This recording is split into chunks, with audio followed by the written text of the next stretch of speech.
इन दिनों का एक पेंगुइन का वीडियो बार बार सामने आ रहा है। बर्फ की अंतहीन चुप्पी में अपने झुंड से अलग वह एक ऐसी दिशा में बढ़ता हुआ दिखाई देता है जहां न समुद्र है, न भोजन, न जीवन की कोई स्पष्ट संभावना। यह क्लिप असल में 2007 की एक documentary encounters at the end of the world से लिया गया है।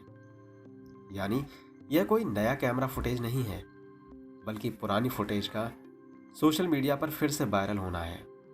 सोशल मीडिया ने इस दृश्य को मीम बना दिया है। कभी थकान का प्रतीक, कभी बर्नआउट का, कभी जिंदगी से पलायन का। मानो अकेले चल पड़ना अब एक भावनात्मक ट्रेंड हो गया हो। लेकिन अगर हम इस दृश्य को मनुष्य की भावनाओं से जोड़ ही रहे हैं, तो हमें यह भी स्वीकार करना होगा कि भावनाओं के साथ जिम्मेदारी भी आती है। क्योंकि जब कोई प्राणी ऐसी जगह की ओर चल पड़ता है जहां से लौटने का रास्ता नहीं होता, तो वह विद्रोही नहीं होता। वह थका हुआ होता है, भटका हुआ होता है और अक्सर भीतर से मदद की प्रतीक्षा में होता है। आज हमने भटकाव को भी स्पेस देना कहकर सम्मानित करना सीख लिया है। हम ये भूल जाते हैं कि कुछ क्षणों में स्पेस नहीं, साथ की जरूरत होती है।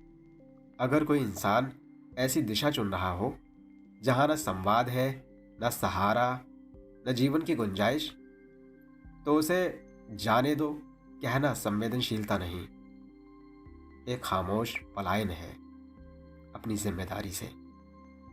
अगर वह जिद करे तो उससे भी अधिक जिद करके उसे रोका जाना चाहिए, उसका हाथ थामकर, उसके पास खड़े होकर।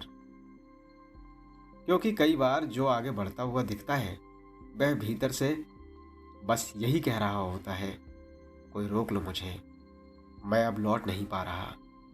क्योंकि जीवन में किसी एक पेंगुइन के अंत से अधिक महत्वपूर्ण है वह रास्ता जिसकी ओर वह बढ़ चला। सुना है मरना तो सबकी जिंदगी में निश्चित ही होता है, लेकिन कौन किस दिशा में, किसके साथ और किस सहारे तक पहुंचता है, यही मनुष्यता का प्रश्न है। इसलिए इस दृश्य को सावधान करने वाला होना चाहिए। क्योंकि सबसे बड़ा अपराध किसी के अंत को देखना नहीं, बल्कि यह मान लेना है कि उसका अकेले चल पड़ना उसकी मर्जी थी, जबकि भीतर से वह अब भी किसी के रोक लेने का इंतजार कर रहा था।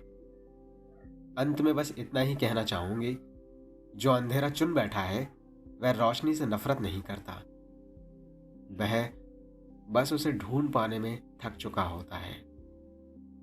ऐसे में उसे अंधेरे में मत रहने दीजिए, उसकी रोशनी की वजह बन जाइए।